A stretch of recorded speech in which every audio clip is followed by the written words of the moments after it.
20 नवंबर बुधवार शाम 6:15 पर मंत्रालय में मुख्यमंत्री डॉक्टर मोहन यादव की अध्यक्षता में वंदे मातरम के गान के साथ आरंभ हुई मंत्रिपरिषद की बैठक में लिए गए महत्वपूर्ण निर्णय। उप मुख्यमंत्री राजेंद्र शुक्ल ने पत्रकारों को दी बिंदुवार जानकारी। बुधवार शाम 8 बजे कैबिनेट के सभी सदस्य 2002 में हुई गुजरात के गोधरा की घटना पर आधारित द साबरमती रिपोर्ट फिल्म देखेंगे। शासन ने इसे टैक्स फ्री कर दिया है। साथ ही उन्होंने कहा कि मुख्यमंत्री डॉक्टर यादव 24 से 29 नवंबर तक जर्मनी और यूके का दौरा करेंगे, जो निवेश बढ़ाने के दृष्टिकोण से बहुत ही महत्वपूर्ण होगा। उन्होंने मुहासा बाबई औद्योगिक क्षेत्र में नवीनकरणीय ऊर्जा के क्षेत्र में विस्तार एवं निवेश के लिए भी लोगों की रुचि के बारे में जानकारी दी एवं मंत्रिपरिषद की बैठक में तानसेन समारोह का देश भर में विस्तार को लेकर गतिविधियों की जानकारी दी। उन्होंने ये भी कहा कि गुजरात का दौरा ऊर्जा और नवीन प्रौद्योगिकी के क्षेत्र में सार्थक रहा। मुख्यमंत्री डॉक्टर मोहन यादव ने सभी विभागों की वर्ष भर की उपलब्धियां हाईलाइट करे, जहां मंत्री परिषद की बैठक में भगवान श्री कृष्ण के जीवन गाथा पर आधारित कृष्ण पाथे न्यास के गठन की स्वीकृति प्रदान करना एक महत्वपूर्ण निर्णय रहा। साथ ही 209 स्टाफ नर्सों की नियुक्ति दिए जाने के प्रस्ताव पर भी स्वीकृति प्रदान की गई एवं उज्जैन में 127 करोड़ 63 लाख रुपए लागत की इंगोरिया उन्हेल सड़क मार्ग की स्वीकृति भी महत्वपूर्ण रही। अध्यक्षता में कैबिनेट की बैठक संपन्न हुई है। उसमें कई विषयों पर चर्चा हुई है। आज शाम को पूरा कैबिनेट 8 बजे द साबरमती स्टोरी फिल्म, जो जिसको राज्य सरकार ने टैक्स फ्री किया है, गोधरा में फरवरी 2002 में हृदय विदारक घटना पर आधारित इस फिल्म को आज पूरा कैबिनेट देखेगा। और ये एक तरीके से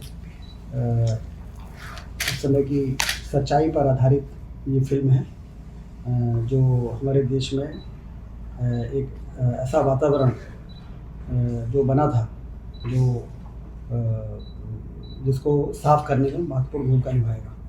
इंग्लैंड और जर्मनी की यात्रा करने जा रहे हैं। इसके पहले आप सबको मालूम है कि रीजनल इंडस्ट्री कॉन्क्लेव हुई,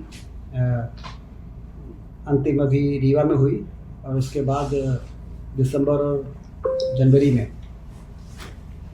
नवदापुरम और शहडोल में भी होने जा रही है। उसके पहले ये विदेश यात्रा काफ़ी लाभदायक साबित होगी।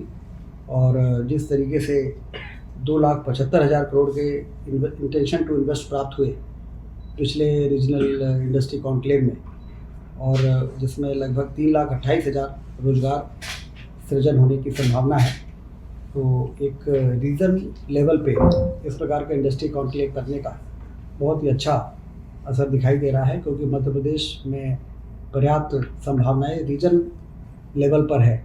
और जब वहाँ पर इस प्रकार के कॉन्क्लेव हुए तो उसके अच्छे परिणाम सामने आए हैं। ये जो विदेश यात्रा है, ये भी मध्य प्रदेश में औद्योगिक क्रांति लाने की दिशा में महत्वपूर्ण भूमिका। 24 से 29 नवंबर की ये यात्रा मुख्यमंत्री जी की रहेगी। मुहासा जो बाबई औद्योगिक क्षेत्र, उसमें विद्युत और नवकरणीय ऊर्जा के यंत्रों को बनाने के लिए जो जमीन आवंटित की गई थी, उसमें फिर से लोगों का निवेश करने का और भी लोग सामने आ रहे हैं। इसलिए उसके विस्तार के लिए, औद्योगिक क्षेत्र के विस्तार के लिए भी 441 एकड़ भूमि और उद्योग विभाग को आरक्षित की गई है। 441 एकड़ भूमि मुहासा औद्योगिक क्षेत्र में विद्युत नवकरणीय ऊर्जा यंत्र बनाने के लिए उद्योग के लिए आरक्षित की गई थी।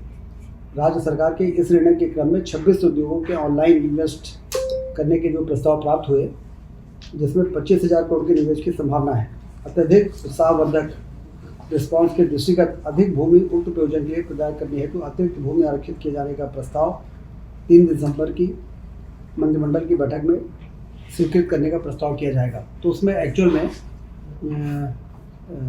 कितनी और जमीन आरक्षित होगी, वो फिगर सामने आएगा। कार्यक्रमों का आयोजन 15 से 19 दिसंबर को ग्वालियर में आयोजित किया जाएगा।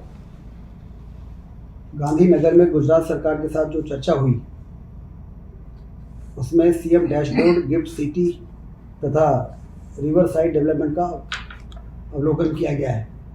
गुजरात की बेस्ट प्रैक्टिसेस को मध्य प्रदेश अपनाएगा। ऊर्जा दक्षता एवं नई तकनीकों को समझने में ऊर्जा विभाग आईआईटी तथा आईआईएम से एमओयू करेगा। में सभी मंत्रियों से अपेक्षा की गई है कि अपने विभाग के प्रमुख कार्य, उपलब्धियां एवं विशेष प्रयास जो किए गए हैं उसको हाईलाइट करें। अपने विभाग के अगले सालों की प्रमुख योजनाएं और 5 बड़े काम भी चयनित कर उनके क्रियान्वयन की दिशा में उसकी रिव्यू करके और इसको प्रस्तुत करने का भी आग्रह मंत्रियों से किया गया है। प्रभार जिले के विकास योजनाओं तथा परियोजनाओं की वृहद रिपोर्ट लें ताकि जनता के सामने इन विषयों को रखा जाए, ये भी मुख्यमंत्री जी ने निर्देश दिए हैं। आज 2 पोर्टल का लोकार्पण किया है। संपदा संचालनालय ऑनलाइन आवास आवंटन प्रक्रिया एवं ई आवास पोर्टल। यह पोर्टल न होने से लोगों को कहाँ पे कौन सा घर उपलब्ध है और किस प्रकार से आवेदन करें या लोगों को चक्कर लगाने पड़ते थे। तो ये पोर्टल से अब संपदा अंतर्गत जितने भी शासकीय आवास हैं, कर्मचारी अधिकारियों को आवंटित करने में उनको भी आवेदन करना आसान होगा और उनको आवंटित करना भी आसान होगा। ऐसा एक पोर्टल कैबिनेट में मुख्यमंत्री जी ने उसकी शुरुआत की है। और दूसरा, आंगनबाड़ी कार्यकर्ताओं एवं सहायिकाओं की भर्ती का भी ऑनलाइन पोर्टल, ये देश का पहला नियुक्ति वाला पोर्टल होगा जिसमें इस पोर्टल के माध्यम से उनकी नियुक्ति की जाएगी। श्री कृष्ण पाथेय न्यास की स्थापना हुई है। भगवान श्री कृष्ण अपने उनकी जीवन गाथा और वो उनका पद कहाँ कहाँ पड़ा है उस सब जगहों को नोटिफाई करना और वहाँ पर लोगों को एक वहाँ पर आने जाने के लिए स्थिति निर्मित करना, इसके लिए एक न्यास का गठन किया गया जिसका नाम दिया गया है श्री कृष्ण पाथेय न्यास। इसमें 28 सदस्य होंगे, 23 शासकीय सदस्य होंगे और 5 अशासकीय सदस्यों को 3 वर्ष के लिए नामांकित किया गया है। और इसमें जब वो पूरा मार्ग नोटिफाई हो जाएगा तो उस क्षेत्र के जो मंत्रिमंडल के सदस्य होंगे वो भी उसके पदेन मेंबर रहेंगे। और इसका जो उद्देश्य है वो उसको प्राप्ति के लिए शोध रिसर्च होगा, सर्वेक्षण एवं विकास कार्य के लिए आवश्यकता अनुसार विशेषज्ञ समितियों का गठन किया जाएगा। और जिस तरह से राम गमन पथ का गठन हुआ और उस पर काम की योजना बन रही है, उसके प्रोजेक्ट बन रहे हैं और जो हमारे श्रद्धालु हैं उनके लिए बहुत ही उत्साह का विषय रहा है।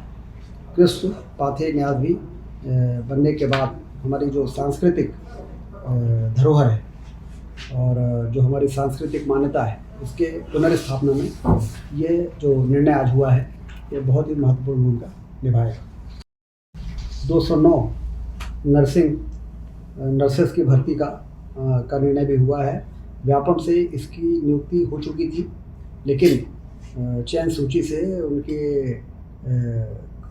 पोस्टिंग नहीं हो पाई थी क्योंकि 1 साल के अंदर जो जीएडी का सर्कुलर था उसके अंदर उनकी पदस्थापना हो जानी चाहिए थी। तो कैबिनेट ने उसको छूट दी है क्योंकि नर्सेस के पद खाली हैं और इसलिए वो 1 वर्ष के बजाय 2 वर्ष होने के बावजूद इसमें जो छूट की ज़रूरत थी वो आज कैबिनेट ने छूट दी है।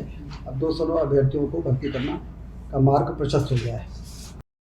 Unhel 23.71 kilometre 2 lane with paid shoulder, 10 metre चौड़ी सड़क 127.63 करोड़ की जो MPRDC के माध्यम से विकसित होना है उसकी अनुमति भी आज कैबिनेट ने दी है। कुल मिला के ये सारे विषय पर आज चर्चा हुई है, तो बहुत ही सार्थक बैठक। सर 2-3 चीज़ें आपने बताई। प्रेजेंटेशन मंत्रियों को देने वो कब से होंगे या क्या खाका है उसका, क्या तैयारी? सबको कहा है कि अपना रिव्यू करें और कब करें? अभी कोई ऐसा डेट नहीं। अच्छा, डेट सभी लोगों को अपने विभाग के साथ 1 वर्ष में किए गए नवाचार, प्रगति और इसकी समीक्षा जो आमतौर पे सभी को करना ही होता है। जी, मुख्यमंत्री जी ने 1 साल की उपलब्धि और कार्य योजना भविष्य की उन सब का एक खाका तैयार करने के लिए उन्होंने कहा जैसे कि हम ये प्रेजेंट कर सकें कि जनता ने जो हमें जनादेश दिया उस 1 वर्ष का हमने कैसे सदुपयोग किया है। मतलब वो सीएम के सामने प्रेजेंटेशन जी, और फिर आप लोगों को बताएंगे। और